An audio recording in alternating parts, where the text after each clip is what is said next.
Hi student, आज हम read करने वाले क्लास 12 का first chapter reproduction in organism. बहुत ही इंपॉर्टेंट रोल रखता है नीट के लिए, बहुत ही अच्छा चैप्टर है। हम इसे अच्छे से पढ़ेंगे कॉन्सेंट्रेट करके, ताकि हमारे कोई भी क्वेश्चन ना छूटे नीट के लिए। तो चलिए स्टार्ट करते हैं। लाइन बाय लाइन इसे रीड करेंगे और अच्छे से समझेंगे। Got it? Each and every organism can live only for a certain period of time. The period from birth to the natural death of an organism represented its lifespan. कोई भी organism इस धरती पर आया है तो वो एक सर्टेन पीरियड के लिए आया है। The period from birth to natural death of organism represented life span. इसको हम लोग क्या बोलते हैं? Life span. अगर कोई ऑर्गेनिज्म इस धरती पर आया है तो उसका डेथ भी निश्चित है। ये नहीं कि कोई यहाँ पे अमर होने के लिए है, नो। अगर कोई भी ऑर्गेनिज्म आया है तो एक सर्टेन टाइम के बाद उसका डेथ क्या है? निश्चित है, जिसे हम लोग क्या बोलते हैं? लाइफ स्पान बोलते हैं। Got it? Next, life span of a few organism are given in the figure 1.1। हम पीछे देखेंगे कि पीछे फिगर में देखेंगे कि कौन कितने ईयर्स तक सर्वाइव करता है। Several the organism are drawn for which you should find out their life span and write in their species provide examine of the life span of the organism represented in the figure 1.1। It's both interesting and institute to the note it may be short as a few days or as long as 1,000 of years.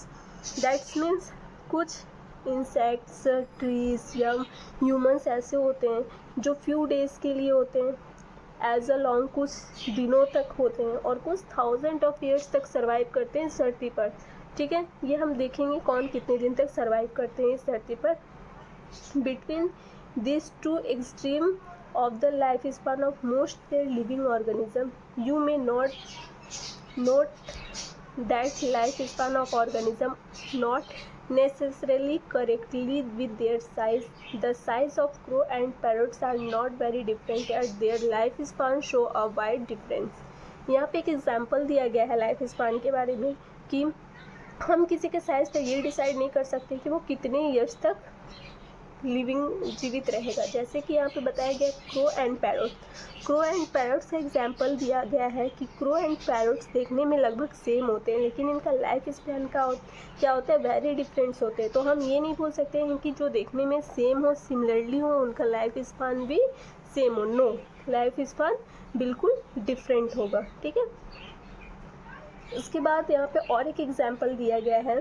A mango tree has a much shorter than is life span as a compare to peepal tree. Mango tree को peepal tree से compare किया गया है, जहाँ पे mango tree का जो life span होता है वो पीपल ट्री से कम बताया गया है।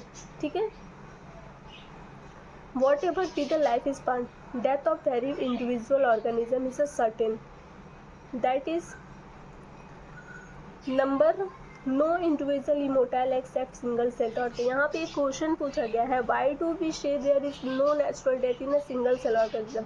सिंगल सेल ऑर्गेनिज्म में नेचुरल डेथ क्यों नहीं होता है? मान लीजिए ये एक यूनिसेलुलर है, यूनिसेलुलर सेल है। ये यूनिसेलुलर सेल जब डिवाइड होता है, सॉरी गाइस, ये यूनिसेलुलर सेल जब डिवाइड होता है तो 2 भागों में डिवाइड होगा और ये डिवाइड हो जाएगा। ठीक है, ये क्या होता है? सेल क्या होते हैं? ये डिवाइड हो जाते